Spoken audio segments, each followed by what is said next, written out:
Hello friends. तो चलिए आज एक और ब्यूटीफुल से ड्रामे की एक्सप्लेनेशन स्टार्ट करते हैं। ड्रामे की स्टार्ट में हमें जाओ फैमिली में बड़ा फंक्शन दिखाया जाता है क्योंकि फैमिली के बेटे चेंग की शादी होने वाली है। पार्टी में सभी रिलेटिव्स थे। सभी चेंग की मॉम को लकी बता रहे थे और उनकी तारीफ कर रहे थे क्योंकि लड़की बहुत ही ज्यादा ब्यूटीफुल थी। चेंग की मम्मी कहती है कि हमारे पास और भी ऑफर्स थे पर यह अनाथ थी, इसीलिए मैं शादी के लिए राजी हो गई। तभी एक रिलेटिव कहती है कि उसने आपकी बहुत ही हेल्प की है, आपका न्यू हाउस भी उसी ने खरीदा है। तभी चेंग की मम्मी कहती है कि फैमिली के लिए तो इतना करना ही पड़ता है, वरना ब्राइड प्राइस के नाम पर हमें कुछ भी नहीं लिया है। उनकी एक रिलेटिव कहती है कि ये तो आपके साथ गलत हुआ है। तभी चेंग वहाँ आता है। चेंग कहता है कि आप लोग क्या बात कर रहे हैं। वह अपनी मम्मी को कहता है कि ऐसी लड़की मिलना मुश्किल है जो आपकी सारी बातें माना करे। वह कहता है कि एक तो वो घरेलू है, घर का सारा काम करेगी, दूसरा बिना पैसे के घर की देखभाल एक अच्छे नैनी की तरह करेगी। ऐसी लड़की कहाँ मिलेगी, आप खुद ही सोचिए। उसके बाद चेंग कहता है कि इतना सारा फायदा कैसे एक लड़की के साथ मिल सकता है। इतना कहकर वह अपने रिलेटिव्स के साथ हंसने लगता है। ब्राइड बनी मीशो पीछे खड़ी है, ये सब सुन रही थी। विश्वास नहीं हो रहा था कि जिस आदमी से वह शादी करने वाली थी वह इतना बड़ा धोखेबाज हो सकता है। वह उसके बारे में ऐसी सोच रखता है। मीशो चेंग पर चिल्लाती है। उसे देखकर चेंग घबरा जाता है। उसके सारे रिलेटिव्स चले जाते हैं। वह मीशो से पूछता है कि तुम कब आई। मीशो कहती है कि तुम्हें मुझसे बहुत ही फायदे मिले हैं, पर मुझे क्या मिला है।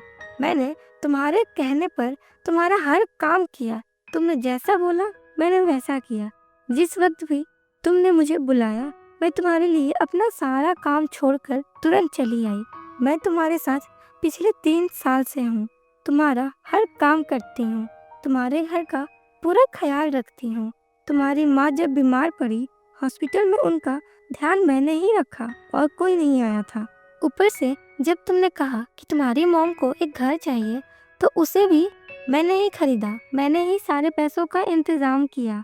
मैंने ये सब सिर्फ इसीलिए किया क्योंकि मैं तुम्हारी फैमिली का हिस्सा बनना चाहती थी, तुमसे प्यार करती थी। मैंने तुम्हारे लिए इतना सब कुछ किया और तुम मुझे सिर्फ नैनी मानकर चल रहे थे। और यहाँ तो तुम मेरा पार्टी में मेरा खुद का मजाक उड़ा रहे हो। चेंग उसे समझाने की कोशिश करता है पर वह रोती रहती है। चेंग की मम्मी कहती है कि तुम अपने आप को समझती क्या हो। तुम जैसी अनाथ लड़की के साथ कौन नहीं शादी करेगा भला। मेरा बेटा तुम्हारे साथ शादी के लिए तैयार हुआ, तुम्हें इसका एहसान मानना चाहिए। तुम्हें अपने माँ बाप को भी मार दिया, ऐसी लड़की को कौन अपने घर की बहू बनाना चाहेगा, कौन अपने घर शादी करके लाता है। तभी पार्टी में ओल्ड मैन आता है। वह कहता है कि ऐसी लड़की को मैं अपने घर ले जाना चाहता हूँ, चाहे उसके लिए मुझे कितनी बड़ी ब्राइड प्राइस क्यों न देनी पड़े। मीशो को याद आता है कि उसने इस ओल्ड मैन गू की कुछ दिन पहले ही मदद की थी। वह रोड पर बेहोश हो गए थे, कोई उनकी मदद नहीं कर रहा था। ऐसे में मीशो उन्हें हॉस्पिटल लेकर जाती। सब लोग उसे कहते हैं कि आजकल पैसे मांगने के लिए लोग ऐसे ही नाटक करते हैं। मीशो सभी पर गुस्सा होती है। वह कहती है कि मदद नहीं कर सकते तो कम से कम चुप रहो। अगर सही में इनकी तबीयत खराब हुई तो क्या होगा, पहले लोगों को देखा करो फिर बात किया करो। वह ओल्ड मैन गू की पॉकेट से मेडिसिन निकाल कर देती है जिससे उनकी जान बच जाती है। पार्टी में वो मीशो को शादी की शुभकामनाएं देने आते हैं पर उनकी बातें सुनकर उन्हें बहुत ही ज्यादा गुस्सा आता है। वह कहते हैं मीशो जैसी अच्छी लड़की के लिए मुझे कुछ भी करना पड़े तो मैं करूँगा। तुम लोग उसकी रिस्पेक्ट नहीं करना जानते हो, मैं उसकी रिस्पेक्ट करूँगा। तुम जैसे अनपढ़ लोग इसकी वैल्यू भी नहीं जानते हो पर मैं उसकी वैल्यू करूँगा। ओल्ड मैन गू मीशो को एक चेक देता है। वह उससे कहता है कि अपने घर बहुत सारे आशीर्वाद के साथ जाना। चेंग की मम्मी कहती है कि तुम होते कौन हो मेरी पार्टी में हमारी बेइज्जती करने वाले, तुम्हें किसने इनवाइट किया है। एक कागज का टुकड़ा फाड़ कर तुम्हें लगता है तुमने चेक दे दिया है, तुम अभी के अभी निकलो यहाँ से। वह ओल्ड मैन गू को धक्का देने के लिए आगे बढ़ती है। तब तक मीशो बीच में आ जाती है। चेंग की मम्मी उस पर चिल्लाती है कि तुमने मुझे रोकने की कोशिश की, तुम शादी से पहले मेरे घर पर कब्जा करना चाहती हो, तभी इस एक्टर को लेकर आई हो जिससे मुझे पैसे वसूल कर सको। वो मीशो से कहती है कि अभी इस आदमी को तुम ही बाहर निकालोगी, वरना हमारी फैमिली में तुम्हारी शादी नहीं होगी। मीशो ये सब सुनकर कहती है कि आपकी फैमिली बहुत बड़ी है, मैं इसके लायक बिल्कुल भी नहीं हूँ। इससे अच्छा होगा कि मैं इसे छोड़कर चली जाऊँ, ताकि आप एक बहुत ही अमीर और अच्छी संस्कारी लड़की से अपने बेटे की शादी करा सकें। इसीलिए अब मैं यहाँ से जा रही हूँ। वह पार्टी में अनाउंस करती है, मैं इस शादी को तोड़कर जा रही हूँ, मेरा अब इस फैमिली से कोई रिलेशन नहीं है। इतना कहने के बाद वो वहाँ से चली जाती है। ओल्ड मैन ये सब देखकर बहुत ही ज़्यादा खुश होते हैं और किसी को कॉल करते हैं। नेक्स्ट सीन में हम देखते हैं कि एप्पल कंपनी का मालिक रियान बिजनेस मीटिंग अटेंड कर रहा होता है। उसके फ़ोन पर किसी का कॉल आता है। रियान कॉल सुनते ही बड़ी तेज़ी के साथ अपने ऑफिस से बाहर निकलता है और एक रेस्टोरेंट में जाता है जहां ओल्ड मैन गू मीशो के साथ बैठे होते हैं। रियान ओल्ड मैन से पूछता है कि आप ठीक है ना, कोई प्रॉब्लम तो नहीं है, अपने इमरजेंसी में मुझे बुलाया है। ओल्ड मैन गू कहते हैं कि सब बिल्कुल ठीक है। फिर मीशो से कहते हैं कि ये मेरा ग्रैंडसन है, मुझे तुम दोनों की शादी करानी है। ये सुनकर दोनों ही शॉक्ड हो जाते हैं। मीशो कहती है कि अभी मैंने एक शादी तोड़ी है ग्रैंडपा, आपने भी मेरी बहुत मदद की है, मैं बहुत जल्दी शादी के बारे में नहीं सोच सकती हूँ। वह कहती है कि मैं बस अब काम करना चाहती हूँ और खूब पैसे कमाना चाहती हूँ जिससे मैं अमीर हो जाऊँ। ओल्ड मैन गू कहते हैं यह तो बहुत आसान काम है, मैं तुम्हें 1 मिलियन का चेक तो दे दिया है, अब मैं तुम्हें और भी चेक दे दूंगा, तुम मेरे ग्रैंडसन के साथ बस शादी कर लो। वह कहते हैं कि मैं तुम्हारे नाम कुछ और भी प्रॉपर्टी लिख दूंगा, साथ में लग्जरी कार्स भी दूंगा, तुम मुझे ब्राइड प्राइस बताओ। रियान ये सब सुनकर गुस्सा होता है कि वह अपने मन में सोचता है कि यह लड़की को चोट लगता है, इतना पैसा इसने ले लिया है तब भी मना नहीं कर रही है। वह मीशो से कहता है कि मेरे दादाजी को भूलने की बीमारी है, उन्हें लगता है कि हम बहुत अमीर आदमी हैं और हमारे पास बहुत सारी कंपनीज हैं, लेकिन यह सच नहीं है।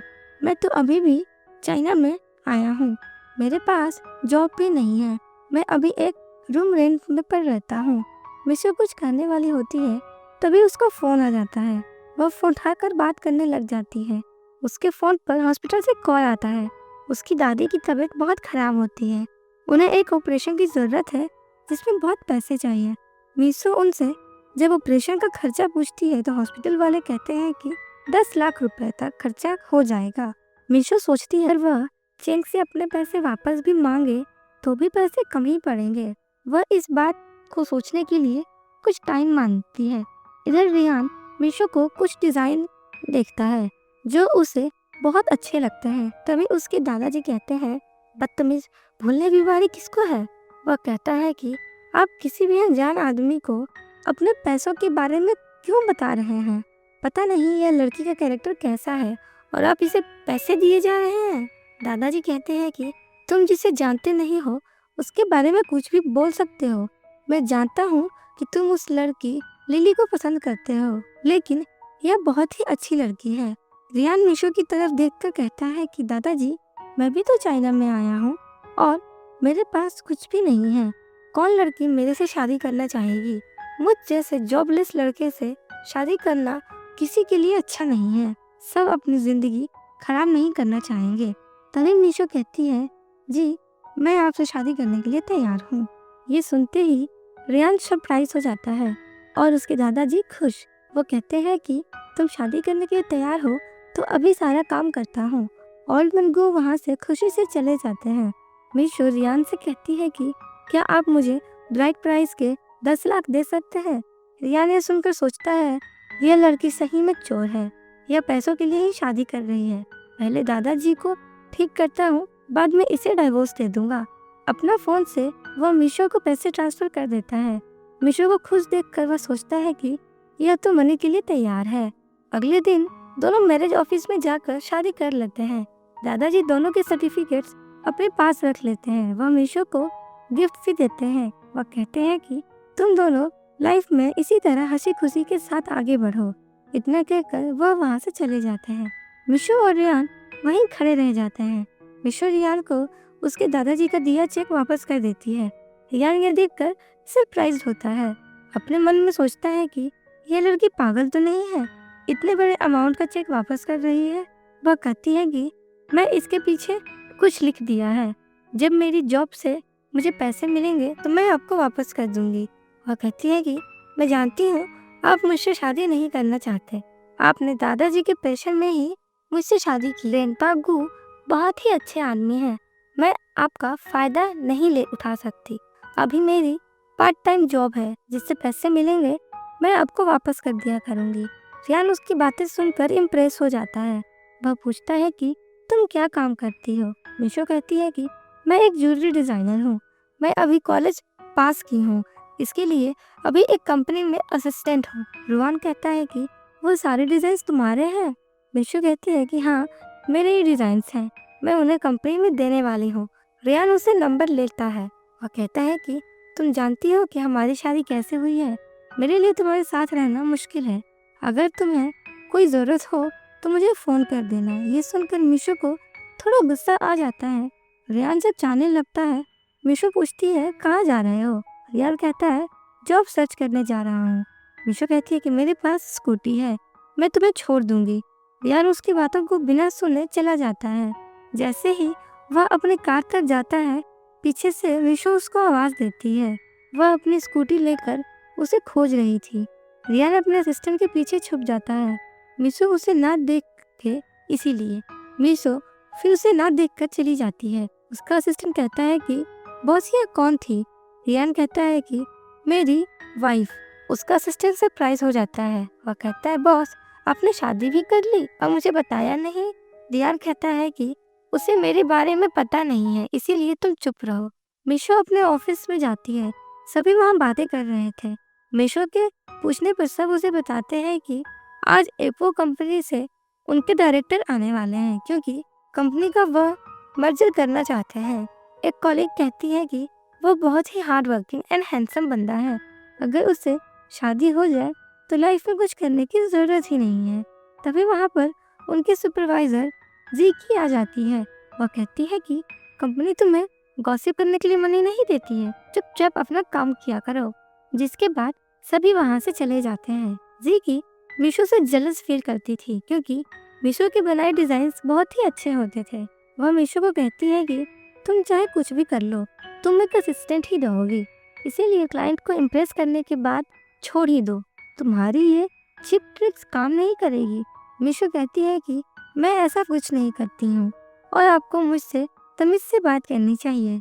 जीकी कहती है कि तुम एक लो लेवल असिस्टेंट हो, मुझे तुमसे तमीज से बात करने की कोई ज़रूरत नहीं है।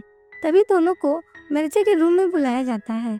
मैनेजर गुस्सा होता है कि उसके पास सेम डिज़ाइंस आए हैं।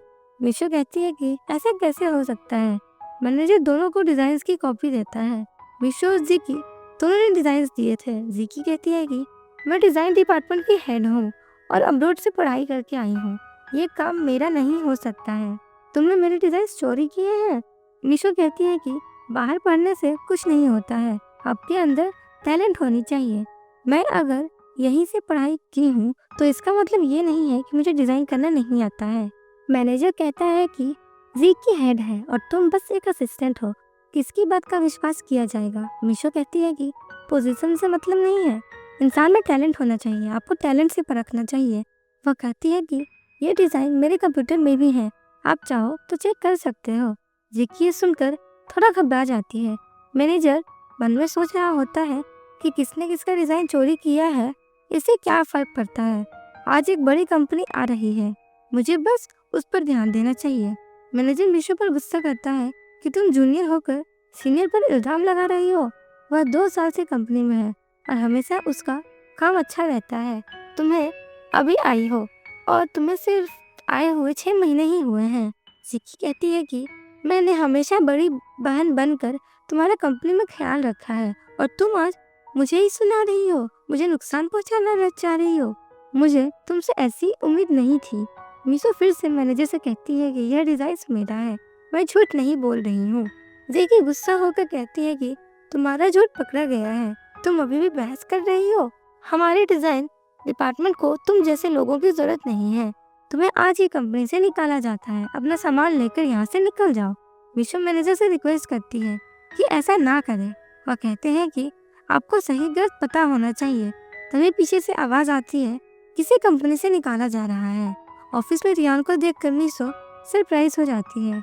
मैनेजर उसका वेलकम करने के लिए आते हैं। मीशो रियान से कहती है कि तुम मिस्टर गू हो? रियान कहता है, मैं नहीं हूँ। वह अपने असिस्टेंट की तरफ इशारा करता है, ये मिस्टर गू है। असिस्टेंट पहले तो चौंक जाता है, फिर कहता है कि मैं ही मिस्टर गू हूँ। यहाँ हंगामा किस लिए हो रहा है? मैनेजर कहता है कि छोटी सी बात है, हमारे इस असिस्टेंट ने डिजाइन को चोरी करके बनाया है।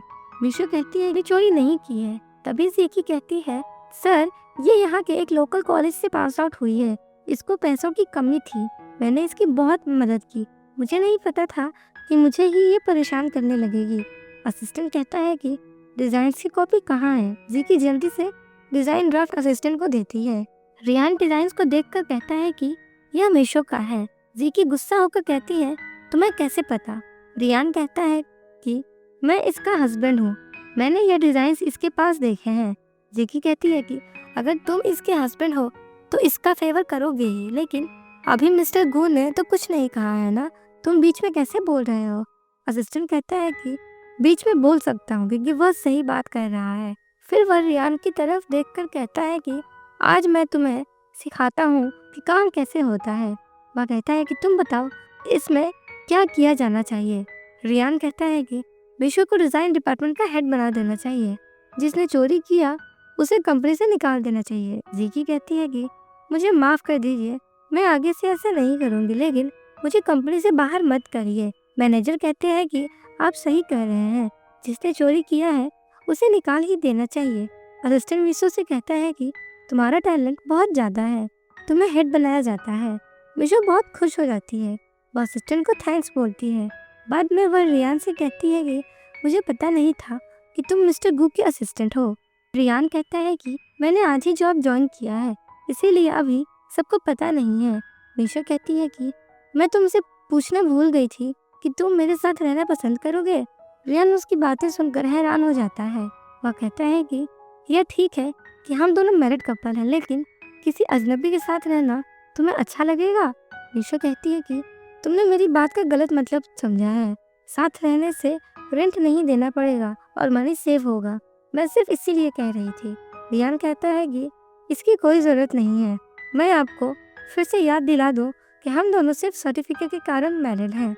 हम दोनों की लाइफ अलग अलग है, मुझे दूसरे भी काम है, मैं चलता हूँ। मीशो उसको जाने देती है और फिर सोचती है कि मैंने इसके साथ इतना कुछ तो गलत नहीं किया जो ये मुझसे इतना गुस्सा हो रहा है। मीशो ऑफिस के बाद अपने घर पर रियान की बातें सोच रही थी। वह गुस्से में कहती है कि मुसीबत में दो लोग एक दूसरे की मदद करते हैं, इसमें इतना गुस्सा करने की क्या जरूरत थी?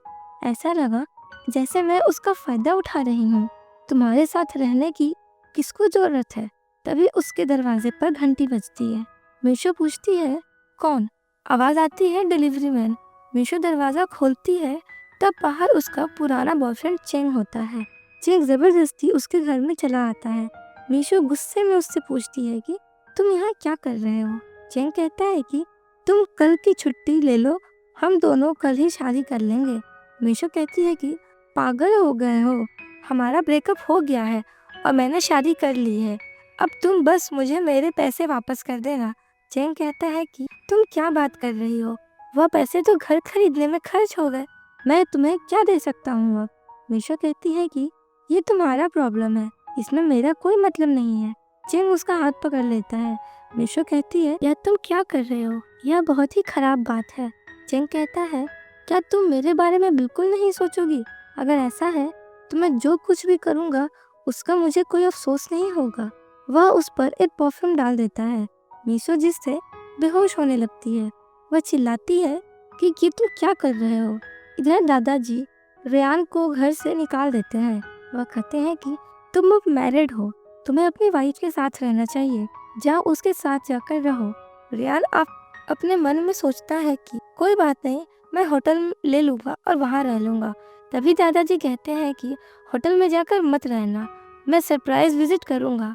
इधर रूम में मीशो चेंग के साथ फाइट कर रही होती है। चेंग कहता है कि अगर तुम आराम से मेरे साथ शादी कर लेती तो मुझे ये सब करने की कोई ज़रूरत नहीं थी, पर तुमने मेरी बात नहीं मानी। मीशो कहती है कि मैं पहले से मैरिड हूँ। चेंग कहता है कि तभी तुम में इतनी हिम्मत आ गई है, मुझसे ब्रेकअप कर रही हो। तुम्हारे साथ तो यही होना चाहिए, यही सही है। रियान मीशो का एड्रेस लेकर उसके घर आता है। दरवाज़ा खुला देखकर कहता है कि ये कितनी लापरवाह लड़की है। अंदर से चिल्लाने की आवाज़ सुनकर वह जल्दी से अंदर जाता है। वहाँ रूम में चेंग मीशो के साथ जबरदस्ती कर रहा होता है। रियान उसको मारकर अलग कर देता है। चेंग चिल्लाता है कि तुम कौन हो। रियान कहता है कि ऐसी हरकतें करते हुए तुम्हें शर्म नहीं आ रही है। चेंग कहता है कि ये मेरा पर्सनल मैटर है, तुम इससे दूर ही रहो तो तुम्हारे लिए अच्छा होगा। और तुम होते कौन हो बीच में बोलने वाले। वह कहता है कि तुम्हें पता भी है कि मैं कहाँ काम करता हूँ। मैं ओप्पो कंपनी में काम करता हूँ। अगर मैं चाहूँ तो तुम रोड पर घूमते नजर आओगे। रियान कहता है कि तुम जैसे लोग कंपनी में काम कैसे कर सकते हो, तो एचआर डिपार्टमेंट को तो तुम्हें फायर कर देना चाहिए। चेंग कहता है कि बोल तो ऐसे रहे हो जैसे कंपनी के मालिक तुम ही हो। तभी वहाँ रियान का असिस्टेंट आता है। चेंग उसे देखकर कहता है कि सर मुझे बचा लीजिए, यह आदमी मुझे मार रहा है। असिस्टेंट रियान से पूछता है कि इसका क्या करना है। रियान कहता है कि इससे अभी यहाँ से निकालो और कंपनी से भी ऐसे लोगों को निकाल दो। मुझे कंपनी में इतने बुरे लोग नहीं चाहिए। तभी मीशो बेहोशी में चिल्लाती है कि चेंग तुमने मेरे पैसे वापस नहीं किए हैं। रियान कहता है कि इससे पैसे भी वापस करो। असिस्टेंट चेंग को लेकर वहाँ से चला जाता है। रियान बेहोश मीशो को देखकर कहता है कि तुम इतनी भोली हो, तुम्हें आदमी की पहचान नहीं है। वह उसे होश में लाता है। मीशो रियान को देखकर एम्बैरेस हो जाती है। रियान कहता है कि परेशान होने की कोई जरूरत नहीं है, हमारे बीच में कुछ नहीं हुआ है। मीशो बाद में रियान से पूछती है कि तुम यहाँ क्या कर रहे हो।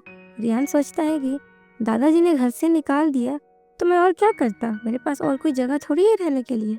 लेकिन वो कहता है कि मैं अपने रूम का रेंट नहीं दिया है तो मुझे घर से निकाल दिया। मीशो कहती है कोई बात नहीं, तुम यहाँ रह सकते हो। अगले दिन रियान का ड्राइवर उसे ऑफिस ले जाने के लिए आता है। रियान कहता है कि अभी कुछ टाइम के लिए तुम यहाँ मत आना, ना ही मेरे पास रहना। तभी मीशो अपनी स्कूटी के साथ वहाँ आती है। रियान अपने ड्राइवर को जाने का इशारा करता है। मीशो पूछती है कि इतनी बड़ी गाड़ी किसकी है। रियान कहता है कि मुझे भी पता नहीं था। मीशो कहती है कि मैंने तुम्हें ऑफिस ले जाने के लिए कहा है, चलो हम दोनों साथ में चलते हैं, वैसे भी बहुत लेट हो रही है। ऑफिस आने पर रियान उसे थैंक्स कहता है। मीशो कहती है कि दोनों कंपनीज आस-पास ही है, इसमें कोई बड़ी बात नहीं है। वह कहती है कि मैंने तुम्हारे अकाउंट में कुछ पैसे ट्रांसफर कर दिए हैं। रियान सरप्राइज होकर पूछता है किस लिए। मीशो कहती है अपने आसपास के लोगों को पार्टी देना, इससे रिलेशनशिप अच्छी होती है। मैंने तुम्हारे लिए खाना भी बनाया है, दोपहर को खा लेना।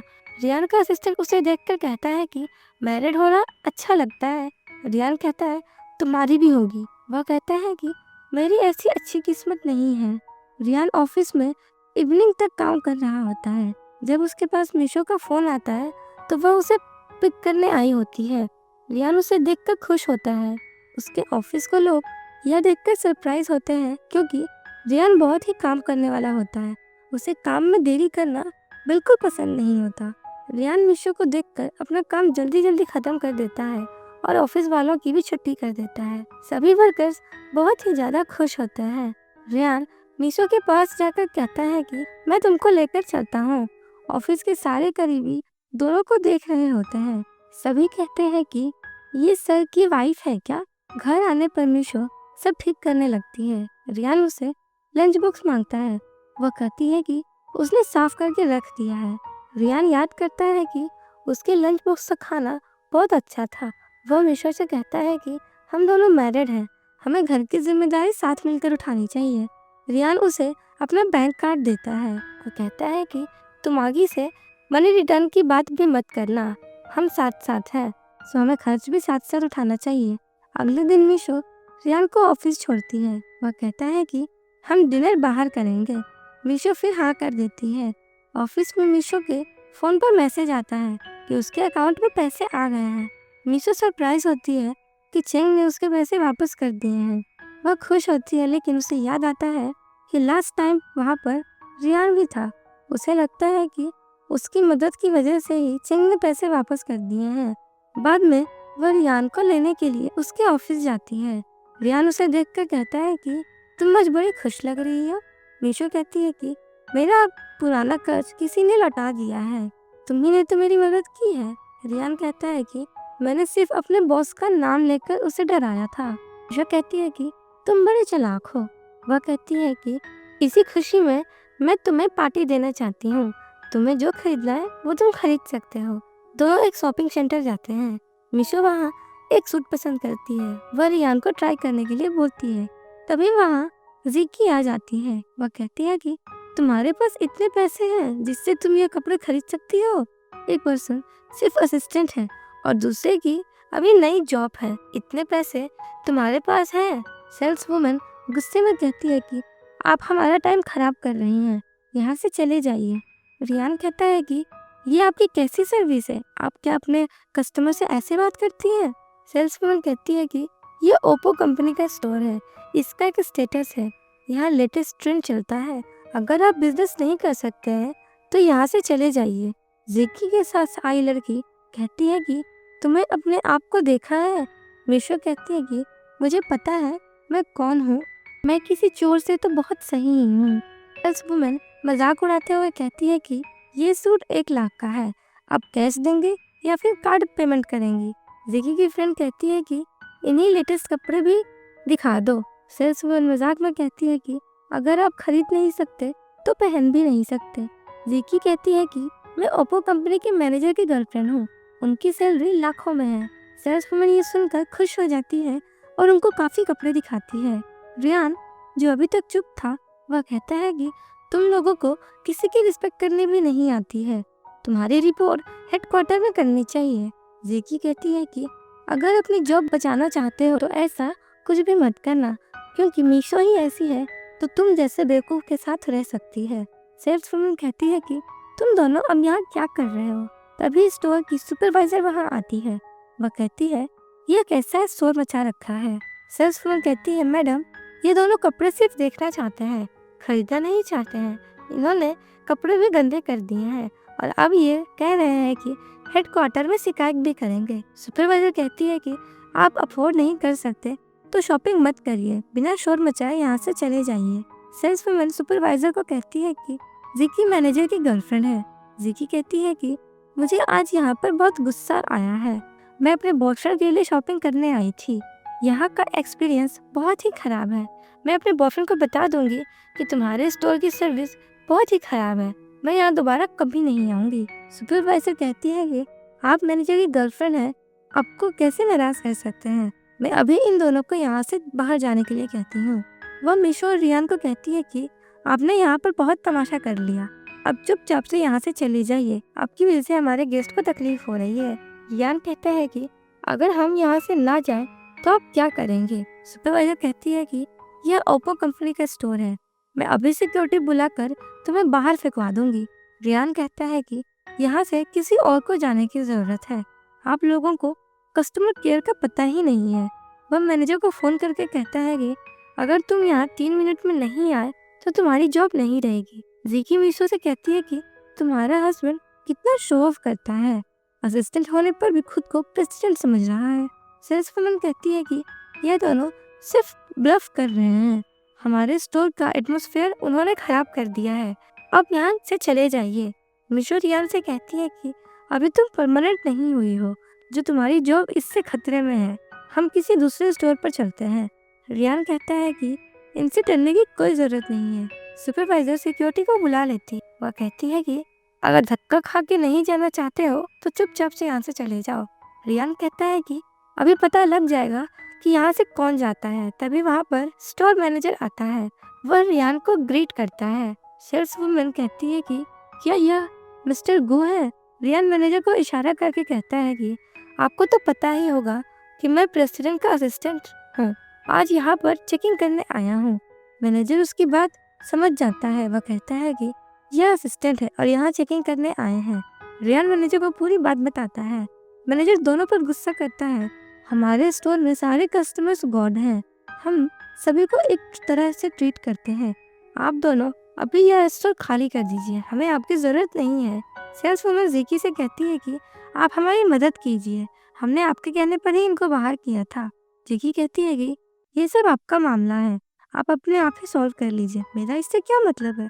इतना कहकर वह वहाँ से चली जाती है। रियान मैनेजर से कहता है कि मैं अब जा रहा हूँ, इवनिंग तक सारी रिपोर्ट प्रेसिडेंट को दे देना।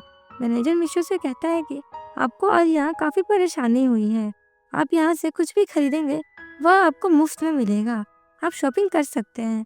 दोनों के जाने के बाद सुपरवाइजर कहती है कि आपको हमें निकालने की क्या ज़रूरत थी, वह तो सिर्फ एक असिस्टेंट था। मैनेजर कहता है कि वह खुद प्रेसिडेंट थे। तो सुनकर वो शॉक्ड हो जाती है।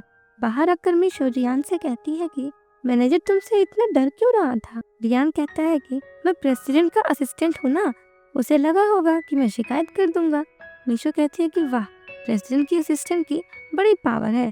जीकी का फेस भी तुम्हें देखकर खराब हो गया था। रियान कहता है कि तुम इसीलिए इतनी खुश हो। मिशो कहती है कि मेरी खुशी का तो ठिकाना ही नहीं है, चलो तुम्हें शॉपिंग कराती हूँ। जीकी उनके जाने के बाद कहती है कि अभी ये मामला खत्म नहीं हुआ है। अगले दिन मिशो जब ऑफिस जाती है तो सभी उससे पूछते हैं कि क्या यह सही है, जीकी को जॉब से निकाल दिया गया है।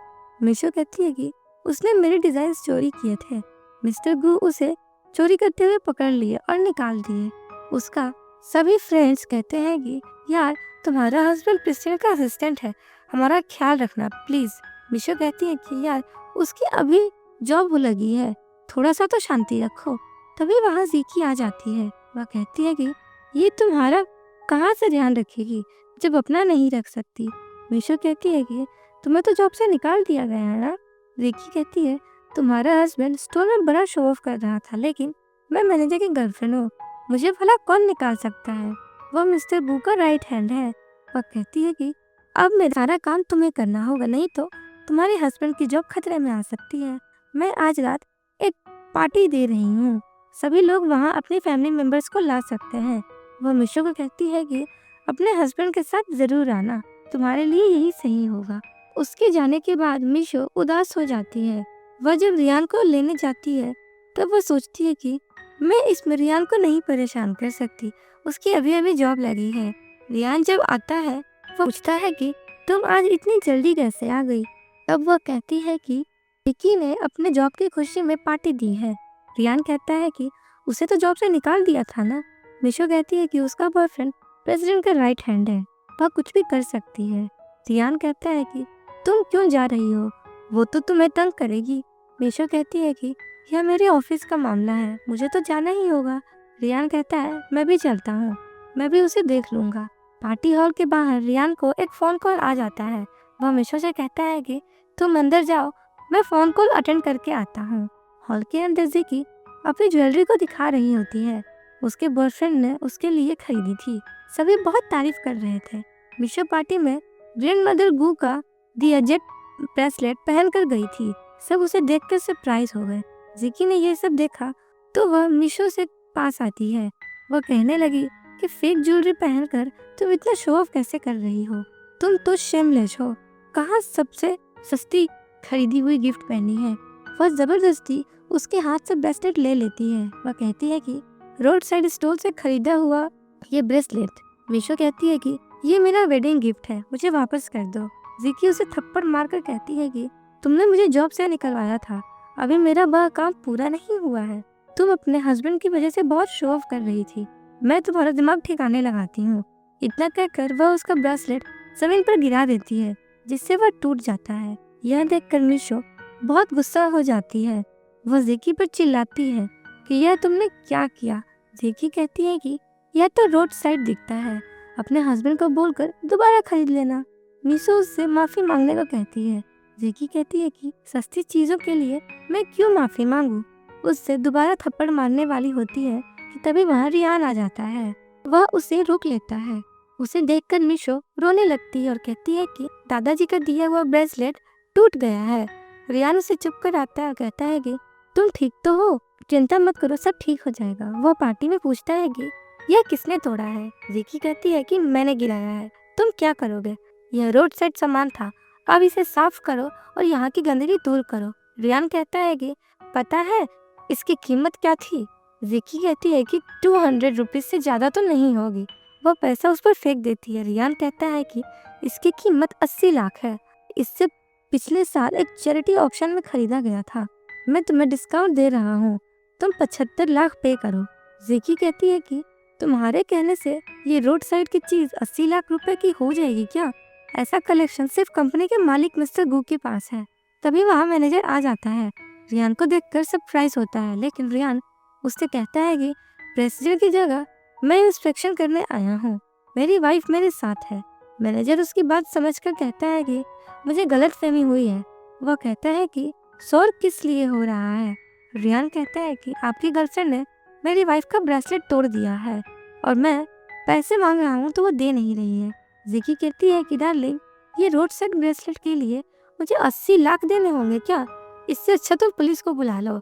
मैनेजर कहता है कौन सा ब्रेसलेट? मिशो के हाथ में टूटे हुए ब्रेसलेट को देखकर वह डर जाता है और जिकी को थप्पड़ मार देता है। वह कहता है कि इसकी मार्केट वैल्यू 100 मिलियन है। जिकी कहती है कि ये लोग तुम्हें भी धोखा दे रहे हैं। मिशो ये सब सुनकर परेशान हो जाती है। वह मैनेजर से कहती है कोई बात नहीं, हम दूसरा ले लेंगे। मिशो रियान से कहती है कि अब तुम भी ज्यादा बड़ी बातें मत करो, देखो बात कितनी फैल रही है। रियान कहता है कि मैंने तो तुम्हें सच्चाई बताई है और कुछ नहीं। तब मिशो कहती है कि हाँ हाँ, मुझे पता है कि तुम बहुत बड़े बाप के बेटे हो और तुम बहुत अमीर भी हो, तुम्हारे पास बहुत पैसे हैं, तुम मुझे खुश रखना चाहते हो। रियान समझ जाता है कि मिशो को उसकी बात नहीं समझनी है। वो सोचता है कि इससे फिर कभी बाद में पूरी बात बता दूंगा। वह यह कहता है कि अपनी वाइफ के लिए मैं चाहता हूँ कि आप सही ढंग से सॉरी बोले और सिर्फ 1 लाख ही दे दो। जिकी अपने मन में सोचती है कि अगर मैं 1 लाख रुपए दे दूं तो मेरी सारी सेविंग्स चली जाएंगी, लेकिन मैनेजर उसे इशारा करता है। वह मिशो को सॉरी कहती है। रियान कहता है कि पैसे मेरी वाइफ के अकाउंट में डाल देना, मेरा पैसा उसका पैसा है। ये सुनकर मिशो के फ्रेंड्स बहुत ही ज्यादा उसके लिए खुश होते हैं। रियान मिशो से कहता है कि अपना अकाउंट नंबर बता दो। जिकी उसके अकाउंट में पैसे ट्रांसफर कर देती है। मैनेजर जिकी से कहता है कि तुम गेट पर मेरा वेट करो। उसके जाने के बाद वह दोनों से माफी मांगता है।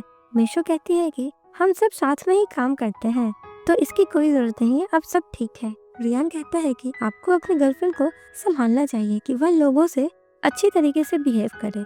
आपको देखना होगा कि वो कितनी बुरी तरीके से बिहेव करती है, वरना मुझे डाउट होगा कि आप कैसे कंपनी का नाम खराब कर रहे हैं। उसके जाने के बाद मिशो कहती है कि तुम सही में कमाल के हो, सभी लोग तुमसे डरते हैं। रियान कहता है कि आखिर मैं प्रेसिडेंट का असिस्टेंट जो हूँ, लोग तो डरेंगे ही। रियान मिशो की सारी फ्रेंड्स को लंच पर इनवाइट करता है। सभी उससे इम्प्रेस होती हैं। रियान कहता है कि कंपनी में मिशो का ध्यान रखिएगा। मैनेजर जब बाहर जाता है, जिकी उस पर गुस्सा करती है। वह कहती है कि तुम तो उसे सबक सिखाने वाले थे, उल्टा मेरा ही नुकसान करा दिया, ये कैसी बात है? मैनेजर कहता है कि थोड़ा धीरे बोलो और आगे से मिशो को तंग मत करना, बल्कि उसके साथ अच्छे से बिहेव करना। तुम उसके साथ जितने अच्छे से बिहेव करोगी उतना हमारा फायदा होगा। जिकी कहती है कि उसके साथ में क्यों अच्छे से बिहेव करूं? मैनेजर कहता है कि मेरे साथ फिर ब्रेकअप कर लो। ये सुनकर वो शॉक्ड हो जाती है। पार्टी के बाद रियान मिशो को लेकर घर आता है। वह मिशो से कहता है कि तुम्हें इतना ड्रिंक नहीं करना चाहिए। मिशो कहती है कि जब आप खुश होते हो तो आप अपने आप ड्रिंक करने लग जाते हो। डर मिशो रियान से कहती है कि मैं तुम्हें बहुत पसंद करती हूँ। रियान ये सुनकर खुश हो जाता है। अगले दिन मिशो जब जागती है तो अपने कपड़े चेंज पाती है। वो चिल्लाती है। रियान भागकर उसके कमरे में जाता है। मिशो उससे देखकर कहती है कि मेरे कपड़े किसने चेंज किए? रियान कहता है कि कुछ नहीं हुआ, इसीलिए तुम परेशान मत हो। रियान ने मिशो के कपड़े चेंज करने के लिए अपने नेबर को बुलाया था। फिर वह कहता है कि जल्दी से रेडी हो जाओ कि ऑफिस के लिए हम लेट हो रहे हैं। तभी रियान के पास उसकी गर्लफ्रेंड एलिस का फोन आता है। इससे वह परेशान हो जाता है। मिशो उससे पूछती है कि क्या हुआ, कोई बात है क्या? लेकिन वह कुछ नहीं बताता है। ऑफिस में वह एलिस के बारे में सारी इन्फॉर्मेशन ले रहा होता है। तभी उसके दादाजी का फोन आ जाता है। दादाजी उससे कहते हैं कि तुम्हें पता ही होगा कि एलिस वापस आ गई है। फिर दादाजी उससे कहते हैं कि तुम एक मैरिड मैन हो, उसके पीछे अपना घर मत बर्बाद करना, मेरी बात को याद रखना। रियान कहता है कि मुझे ऐसा क्यों लगता है कि मीशो आपकी ग्रैंड डॉटर है और मैं बाहर का आदमी हूँ। दादाजी गू कहते हैं कि ऐसा होता तो ज़्यादा अच्छा होता। तभी मैनेजर कहता है कि मिस एलिस मीशो की कंपनी में गई है। एलिस मीशो की कंपनी में जाती है। वह उसके डिजाइन्स को बहुत अप्रिशिएट करती है। ये सुनकर मीशो बहुत ही ज्यादा खुश हो जाती है। एलिस मीशो को नए प्रोजेक्ट का हेड बनाती है। वह उसे बोनस भी दे देती है। मीशो कहती है कि इतना सब करने की कोई जरूरत नहीं है। फिर एलिस अचानक से कहती है कि तुम रियान को डाइवोर्स दे दो। ये सुनकर मीशो गुस्सा होती है। एलिस कहती है कि रियान और मैं बचपन के साथी हैं। कुछ गलत फहमियों की वजह से हम दूर हो गए, लेकिन अब मैं वापस आ गई हूँ, इसीलिए तुम्हें अब दूर जाना होगा। अब मीशो कहती है कि मेरे हस्बैंड के पास्ट लव लाइफ में मेरा कोई इंटरेस्ट नहीं है। हम मैरिड हैं और ये तुम्हें एक्सेप्ट करना होगा। और जो तुम सोच रही हो कि मनी हर प्रॉब्लम का सॉल्यूशन है, तो ऐसा नहीं है। एलिस कहती है कि मैं तुम्हारे बारे में सब जानती हूँ। तुम एक अनाथ लड़की हो जो अपनी दादी के साथ रहती है और तुम्हारे सैलरी से उनका इलाज होता है। तुम्हारे लिए अच्छा है कि तुम रियान को छोड़ दो। मीशो कहती है कि अगर रियान मुझे छोड़ना चाहता है तो हम दोनों मिलकर ये बातें करेंगे। तुम्हें बीच में बोलने की कोई जरूरत नहीं है। तभी वहाँ रियान आ जाता है। वह मीशो से कहता है कि इसने तुम्हें परेशान तो नहीं किया। एलिस कहती है कि मैंने तुम्हें बहुत दिनों बाद देखा है, तुम कैसे हो। पहले मेरे पेरेंट्स की गलती थी, उन्होंने मुझे फोर्स किया था यहाँ से जाने के लिए, लेकिन अब मैं वापस आ गई हूँ और अब मैं कहीं नहीं जाऊंगी। मैं अब एक अच्छी वाइफ बनकर रहूंगी। रियान कहता है कि 3 साल पहले जब तुम जबरदस्ती गई थी, रिश्ता वहीं खत्म हो गया था। अब तुम वापस आकर मुझे तंग नहीं कर सकती हो। तब मैं मिस्टर गू से तुम्हारा अच्छे से ख्याल रखने को कहूँगा। इतना कहकर वह अपने असिस्टेंट को इशारा करता है। असिस्टेंट कहता है कि मेरी कंपनी के बेटर फ्यूचर के लिए मैं अपने सिस्टर्स का पूरा ध्यान रखता हूँ। एलिस उनकी बातें सुनकर कंफ्यूज होने लगती है। वो सोचती है कि ये सब क्या हो रहा है। रियान मीशो असिस्टेंट एलिस से कहता है कि आप इन दोनों के बीच में ना आए, वही बेहतर होगा। एलिस कहती है कि तुम मुझे धमकी दे रहे हो। असिस्टेंट कहता है कि आप कुछ भी समझ सकती हैं, आप जो चाहें। ऑफिस के बाहर मीशो गुस्से में रियान से एलिस के बारे में पूछती है। रियान कहता है कि हम दोनों की एंगेजमेंट हुई थी, लेकिन मेरी फैमिली में कुछ प्रॉब्लम्स होने पर वह मुझे छोड़कर चली गई। बाहर जाकर उसने शादी कर ली। अब बाहर डिवोर्स लेकर फिर से मेरी लाइफ में वापस आ गई है। रियान कहता है कि तुम तो मुझे नहीं छोड़कर जाओगी ना, मैं अपनी लाइफ में बस तुम्हें चाहता हूँ। मीशो कहती है कि मैं जल्दी तुम्हें माफ नहीं करूंगी, लेकिन तुम्हें छोड़ूंगी भी नहीं। तभी वहाँ एलिस आती है और मीशो को थप्पड़ मारने की कोशिश करती है, लेकिन तभी रियान उसका हाथ पकड़कर कहता है कि क्या तुम पागल हो गई हो। एलिस कहती है कि तुम्हें अपने स्टेटस का कुछ भी पता नहीं है, तुम ऐसी लड़की के साथ कैसे घूम सकते हो। रियान कहता है कि तुमने रिश्ता पहले खत्म किया था, अब मैं तुमसे कोई कांटेक्ट नहीं रखना चाहता हूँ। मीशो मेरी वाइफ है और उसके साथ मैं बहुत खुश हूँ, तुम्हें उसकी रिस्पेक्ट करनी होगी। एलिस कहती है कि इसके साथ रहकर तुम्हें क्या ही मिलेगा, तुम इसके साथ क्यों रह रहे हो। तो रियान कहता है कि मीशो के साथ रहकर मैं खुश हूँ और मेरे लिए यही बहुत इम्पोर्टेंट। उसके बाद रियान कहता है कि तुम ऑलरेडी हमारे लिए बहुत मुश्किल खड़ी कर चुकी हो, अब तुम अपनी लाइफ के अपने तरीके से जाकर जियो और मुझे अपने तरीके से जीने दो। एलिस कहती है कि क्या तुम सही में इससे बहुत पसंद करते हो, तब तुम्हें अपनी रियल आइडेंटिटी इसे क्यों नहीं बता रहे हो, क्यों छुपा रहे हो। ये बातें सुनकर मीशो कंफ्यूज हो जाती है और पूछती है कि कैसी आइडेंटिटी और तुम मुझसे क्या छुपा रहे हो। एलिस कहती है कि यही कि ये। तभी रियान चिल्लाकर कहता है कि मैं तुम्हें अपने लाइफ में दोबारा नहीं चाहता हूँ, इसीलिए चुपचाप से यहाँ से चली जाओ। घर आने के बाद भी मीशो का मूड ठीक नहीं था। वह रियान से कहती है कि तुम्हें पता है ना, झूठ बोलने से मुझे दुख होता है, इसीलिए कभी मुझसे झूठ मत बोलना। सुनकर रियान कहता है कि मैंने ऐसा कुछ नहीं किया है। मीशो सुनकर खुश हो जाती है। वह कहती है कि तुम्हारी यह गलती मैं माफ करती हूँ, क्योंकि तुमने मेरा साइड लिया है। मीशो कहती है कि चलो इसी बात पर मैं तुम्हें पार्टी देती हूँ। दोनों एक रोड स्टॉल पर जाते हैं और साथ में अच्छा टाइम स्पेंड करते हैं। एलिस दोनों को देख रही होती है। वह कहती है कि तुम एक लो लेवल की लड़की के साथ रोड साइड खाना खाते हुए बिल्कुल अच्छे नहीं दिख रहे हो। तुम भले ही कितने भी खुश होने की एक्टिंग करो। अगले दिन रियान मीशो को ऑफिस छोड़ने जाता है। मीशो अपना लंच बॉक्स भूल जाती है। रियान जब उसे देने जाता है, वहाँ एलिस होती है। एलिस रियान से कहती है कि मुझे तुमसे कुछ बात करनी है। वह कहता है कि लेकिन मुझे तुमसे कोई बात नहीं करनी है, इसीलिए यहाँ से चली जाओ। तब एलिस कहती है कि अगर तुम चाहते हो कि तुम्हारी वाइफ को तुम्हारी रियल आइडेंटिटी का पता ना चले तो तुम चुपचाप से मेरी बात मानो। रियान मीशो से कहता है कि मुझे ऑफिस की कुछ बात करनी है, मैं जाता हूँ। मीशो भी अपने डेस्क पर चली जाती है। जीकी ये सब देख रही होती है। वह अपने मन में सोचती है इस आदमी की रियल पर्सनालिटी और रियल आइडेंटिटी है क्या, ये तो पता लगाना ही पड़ेगा। इसीलिए वह उनके पीछे चली जाती है। रूम में जाकर रियान कहता है कि जो कहना है जल्दी कहो। एलिस कहती है कि मैंने सारी बातों का पता लगा लिया है। तुमने ग्रैंडपा गू के कहने पर मीशो से शादी की है। तुम उसमें इंटरेस्टेड नहीं थे क्योंकि तुम्हें उसे अपनी रियल आइडेंटिटी नहीं बताई कि तुम ओप्पो कंपनी के मालिक हो। जीकी ये सुनकर सरप्राइज हो जाती है। रियान कहता है कि इस मामले का तुमसे कोई मतलब नहीं है, तुम इसमें नहीं पढ़ो तो अच्छा है। एलिस कहती है कि मेरी फैमिली इस समय मुश्किल में है, अगर तुम थोड़ी मदद कर दो तो मैं वादा करती हूँ कि मैं तुम्हारी लाइफ से चली जाऊंगी। रियान कहता है कि ठीक है, मैं तुम्हारी फैमिली की मदद कर दूंगा, लेकिन तुम अपना प्रॉमिस मत भूलना। इतना कहकर रियान वहाँ से चला जाता है। एलिस उसके जाने के बाद जीकी को बुलाती है कि तुम्हें सारी बातों का पता तो चल ही गया है, तुम भी मीशो से छुटकारा पाना चाहती हो।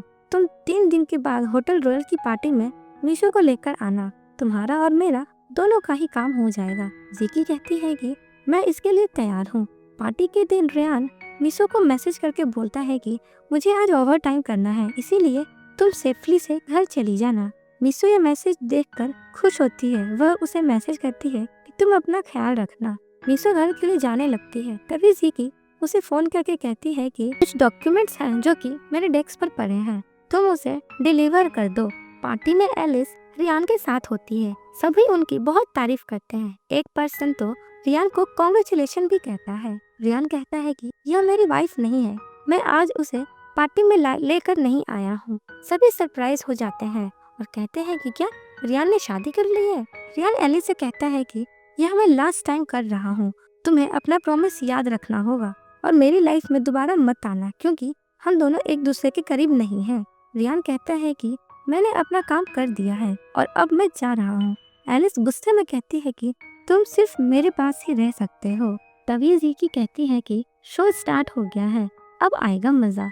और वहाँ पर मीशो डॉक्यूमेंट्स लेकर आ जाती है, लेकिन होटल का एम्प्लॉय उसे अंदर नहीं जाने देता है। वह उससे भला बुरा बोलने लगता है और कहता है कि तुम जैसे लोगों की यहाँ पर एंट्री नहीं हो सकती है। तभी वहाँ जीकी आती है और कहती है कि ये मेरे साथ है, इसे अंदर आने दो।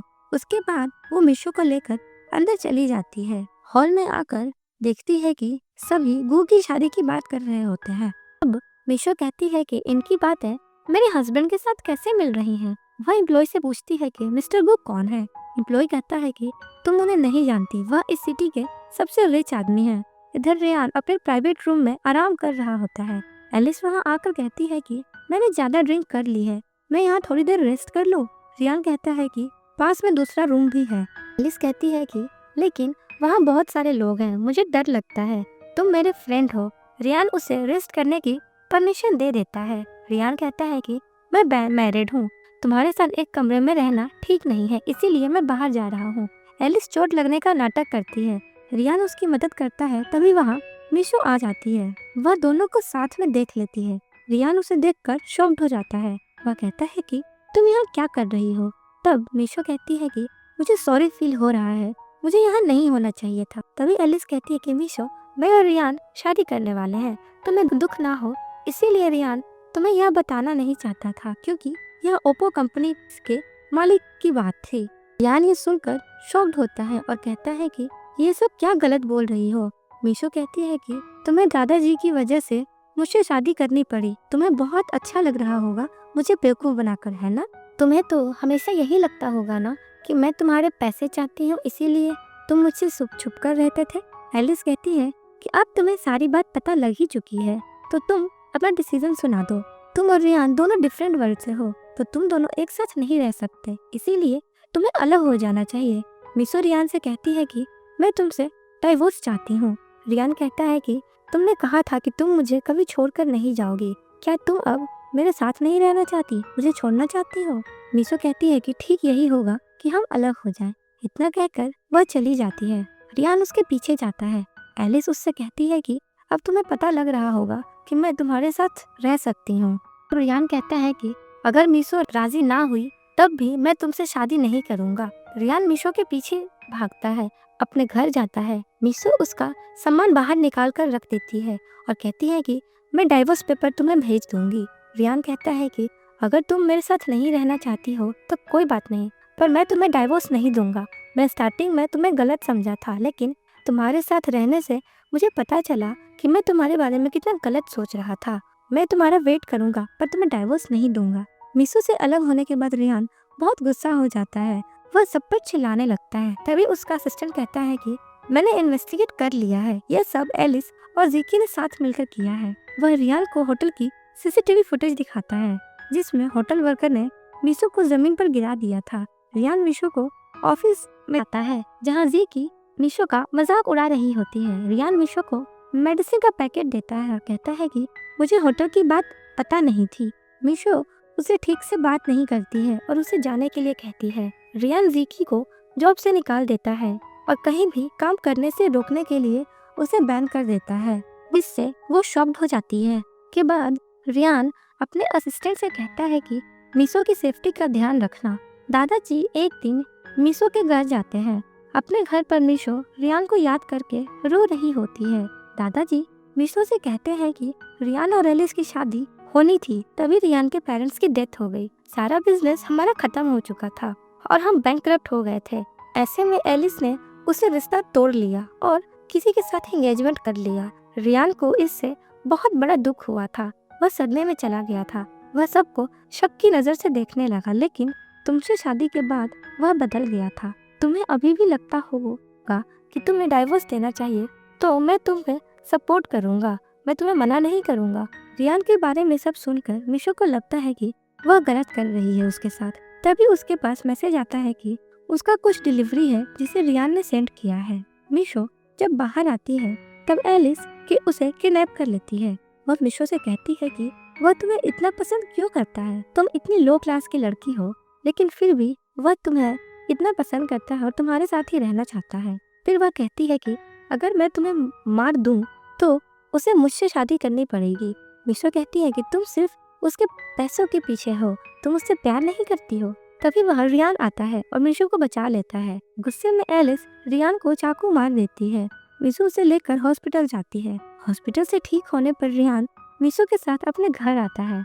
वह उससे माफी मांगता है। मीशो कहती है कि मैं भी गलत थी, तुम्हें मुझे भी माफ कर देना चाहिए। दादाजी मीशो को उसका वेडिंग गिफ्ट देते हैं और दोनों की हैप्पी मैरिड लाइफ के लिए गुड विशेस देते हैं।